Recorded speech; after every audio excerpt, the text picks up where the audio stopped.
A brisk Tuesday morning here in the Ozarks. A nice cool northern breeze. See if I can get in this thing before I fall in it. Wind's not blowing hard, but we had a cold front move in yesterday. And it is cold. Well, it's cool. It's not cold. I think I had 41 degrees when I woke up this morning. I don't think it's much warmer now. I think when I got out of the truck and in the skid steer, it's 45. And that breeze just makes it a lot colder. I sent Dad on ahead in the truck there, and I jumped in the skid steer. We got to have it today, do some cleanup work. So we got those tops there cleaned up. We cut the last tree over there yesterday of that group. There was another one we were going to cut, but I didn't notice it when I looked at them that it had a bad spot in the base and the whole back side. Not the whole back side, but the majority of the back side was out of it from lightning. Of course, there's another big tall one there that just, it leans so hard and there's no room, no place to put it down. Even pulling it, we really couldn't get it down without tearing up that little building or the fence. And no bigger than the tree it is. We're just going to leave it because I don't want to tear anything up, and I hate building fence. Beautiful farm. So we're going to go down on the creek today and cut some trees. I think we got everything finished up in that little patch of timber. I told Dad I'd walk back through it and make sure that we didn't miss anything. There might be a straggler or two, and if there is, I'll go back and get them cut. But I think we got everything in that patch there. And of course, I fell a few trees out of this pasture yesterday. So that's part of the reason why I've got the grapple on. I'm just I've got the tops cut up already after I fell them and cut the log out, so I'm just gonna grab the tops, crunch them up, put them back in the timber and out of the pasture. So we got a pretty good pile of logs here. The reason I piled all these logs kind of crazy like that is because there's big terraces, like here's one of them, and these terraces go all the way down this hill. Well, the trucks can't get over them terraces naturally. So what we're going to do is I'm going to take these logs and I'll take them back up on top of the hill where I just come from. And that's where we'll buck them up and put them to links up there. Gosh darn it, pay attention. So I'm just going to drag them all out there tree links. There's a pretty good pile of logs there. Like I said, there's a good group of them. And we still got some I got to drag to the bottom of the hill. So we'll get them out all the top of the hill. So let's go down the creek and cut some trees. There's certain things of the job I just really love, and this is one of them. Of course, I cut a couple trees here yesterday, but also there were some rose bushes and just an old treetop that fell. And you know, that's not my job to clean that stuff up, but I really enjoy doing it. Like, cause I mean, it usually surprises our clients when I do things that I mean, they didn't ask me to do them. They didn't tell me to do it, but I know they'll like it. I know they'll like it out of their field, out of their pasture. And like I said, I really enjoy doing that. It's just, and they really appreciate it. And buying this skid steer with this grapple has really enabled me to do a lot more stuff like that. I can do so much better job cleaning up and doing one-hand action here. See, like this little rose patch here, man, we will destroy this. We will destroy this. Put them grapples down right there. Look at that.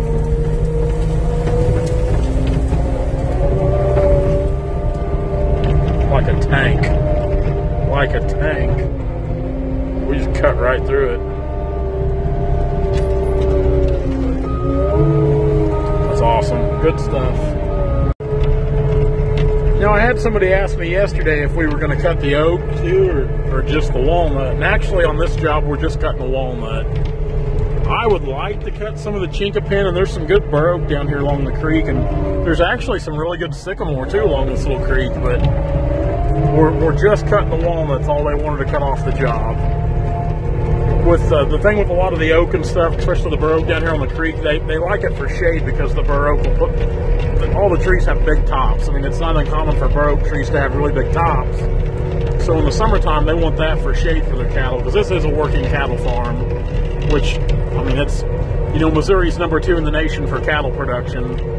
And actually, Lawrence County, what we're in, is the #1 county in the state of Missouri for cattle production. So it's majority, I would say 90% of the farms we work, the tracts of timber we work, they're cattle farms. They're working beef operations. So there's a lot, I mean, yeah, there's a lot of times I want to do a complete harvest, but they want to keep shade, they want to keep cover for the cattle. And there's times landowners don't even want to cut walnut trees because they want to keep them for shade if they're good shade trees. You know, if they're short-bodied logs that are out in the pasture that have big tops for shade, they want to keep them. And that's a double-edged sword, because we've also cut for people who've had cattle die under walnut trees, because walnut trees can be such lightning rods. And those cattle get under those trees in a storm, the tree gets struck, it'll either, you know, the tree itself will either fall down and kill the cattle, or the cattle will get electrocuted. I'm sure you've heard those stories on the news or see them on Facebook, and you know, it's not uncommon here in Missouri. It's really not uncommon at all, especially with dairy cows or even some of these beef operations. Now here's these tall trees down here in the corner that we're going to cut this morning. You can see that one across the creek. That is a big tree. The bad thing is, when I looked at these trees, I didn't ever go up to it because there's a creek right here. So we just kind of drove by and eyeballed them. Well, I seen it was a good tree, but upon further inspection yesterday, Dad seen a squirrel hole in the top of it, and the base of it's bad. But hopefully we can get in there and we can make some lumber out of it. These trees here are pretty good too. And the reason I brought the skid steer is because we're going to clean the tops up good and pile them up. Because I know them cattle like to huddle down in this area right here in these trees, especially the creek. So there's a little spring over here on the side of the bluff, so there's always water here. Always got water. But I'm going to have to bark these, so let's get out and see if I can get them barked. Get ahead of Dad here. We're packing brush, trees we've fallen out in this pasture. I've got a brush pile down here where at the very corner we cut these 4 tall trees this morning. They were pretty tricky to cut. It's a good thing we had the skid steer down here to weasel our way back in there with it and to help push and guide them away from there's some guide wires up there that hold the water gap in place. So we had to guide them up there, and I'm taking this brush and I'm putting it right up here in the corner. We've got a lot of it cut up, and we're just placing it right up here in the corner, as you can see. Get rid of this. That's a bunch of little bitty stuff there from raking the ground. Another thing, what I'm doing with the skid steer, which is going to speed things up, I'm taking these logs and I'm bunching them. I'm bunching them up together. That way, when I drag them up top of the hill, I can come along with the skidder, and I can just back right up to them with the grapple, grab 2, and go.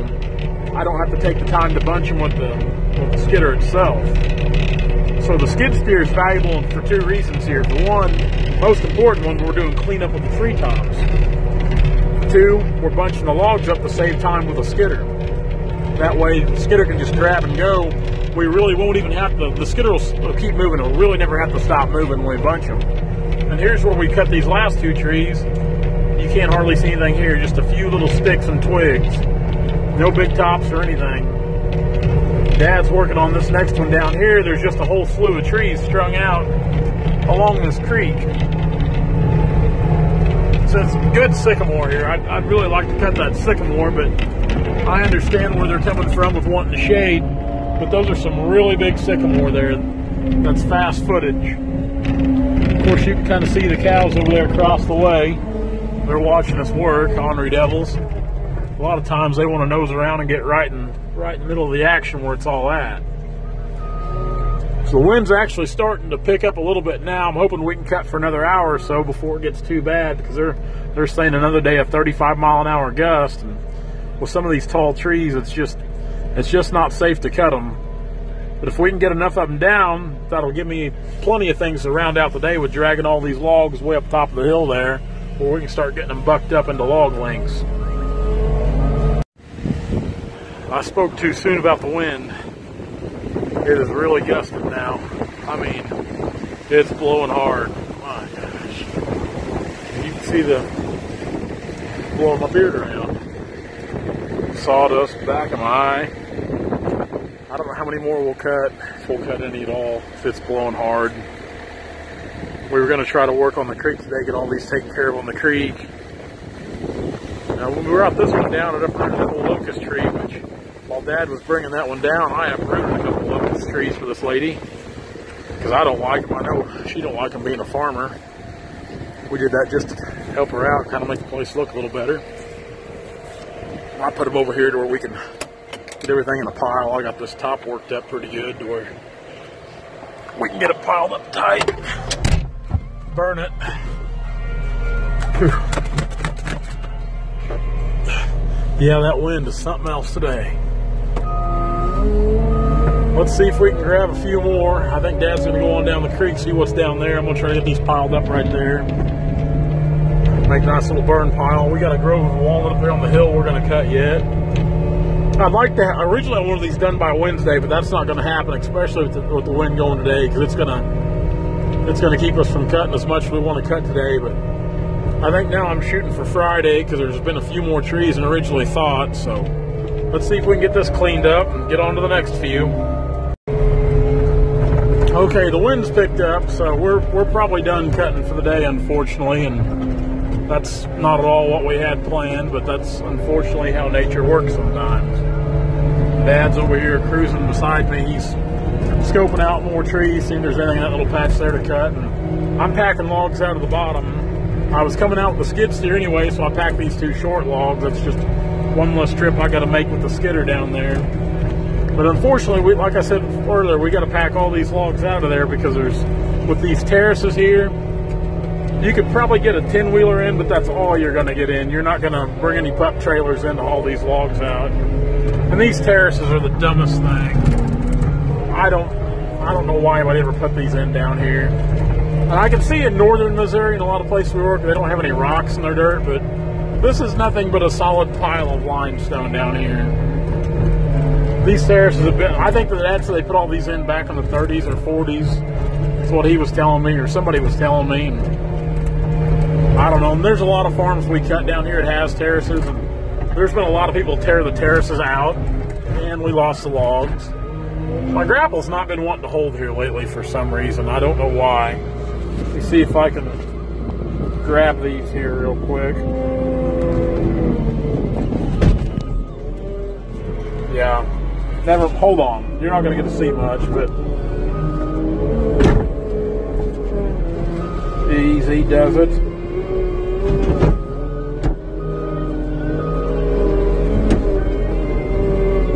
And I don't know why this thing hasn't been wanting to hold lately. Just seems like when I've been packing these logs out of the bottom, we're not wanting to get a good hold on anything. But anyway, yeah, these terraces are a pain, so now what we're going to do is I'm going to go ahead and get these packed out. I'm going to jump on the skidder and drag everything up here.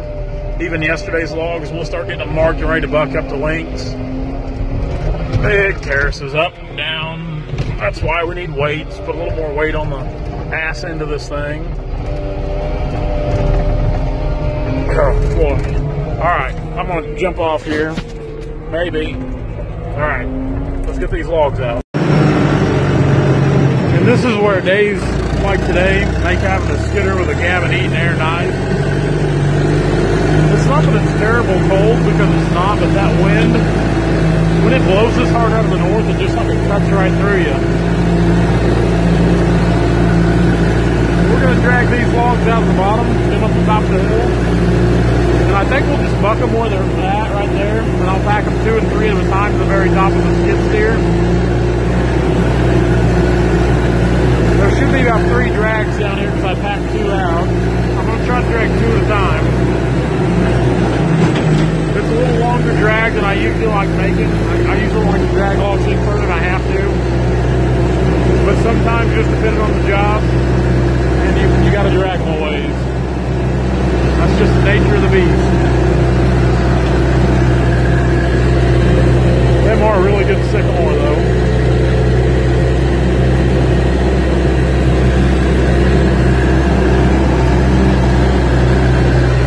Pretty neat, that little spring runs right under this little bluff right here. Always water in it.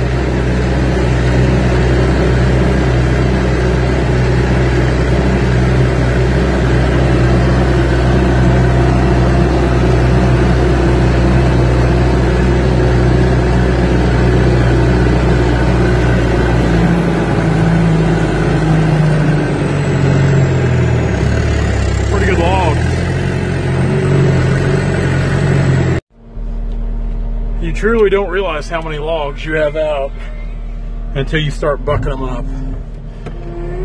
I just got done bucking logs. Dad's finishing up a few on the top half there. We're going to start sorting them. That, to me, that is the worst part of the whole job, is bucking logs. I love to cut them. I don't mind running equipment and dragging them out, but bucking's the worst. So we're going to start taking this whole pile of logs right here and taking them on top of the hill. Packing logs gets kind of time consuming. Dad, he's over there in the distance in my truck. You can see him kind of whipping across there. He was on a reconnaissance mission to that little grove of trees over there in walnuts. He went to see if they were on this side of the fence on this farm. They look like pretty good trees from here. Best I can tell. Rough little ride, jerking us around there. See him coming across there. I don't usually pack logs with a skid steer. I don't usually pack logs with a brush grapple on the skid steer. I usually have the forks on for packing logs. But the grapple was on, and it just, I don't know, I didn't want to go up there here in the lot and change out attachments. So I mean, it's not like it's slower. It ain't any faster, but it's not slower. Let's see if we can set these on the ground here real quick. Back up. The good thing about the grapples, you can definitely hang on to them a little better. Shifting to high gear. And I honestly, I think the logs sell better when we sort them like that. I really do. I know some people think it's in my head, but I think they sell better. They look better, they look cleaner, they just overall look like a better set of logs. And if you remember watching my video from Sunday, it all comes down to presentation, what it comes down to. And when you present a good looking set of logs, they're going to sell better. You know, you can get in there and get a good measurement on everything. Makes a world of a difference. Sure does. That wind is really whipping. I mean, it's blowing hard. We started a decent little pile here. I've still got, I don't know, probably 20 or 25 cuts at least to get back up here in the pile on top of the hill. Not to mention everything we got left to cut down through there, but that was cut short today because of the wind, like I said. I'm sure you can hear it blowing in the phone from the video.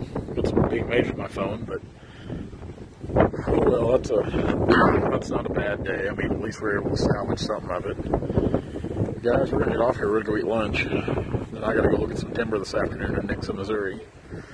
So, thanks a lot for following our channel. Be sure to like, comment, and subscribe. Check us out on social media outlets at Turner Logging LLC on Facebook, Turner Logging LLC on Instagram, Timber Tracker on Facebook and Instagram, and Timber Tracker, Logger Threads on Instagram and Facebook. Guys, thanks a lot. We will see you later.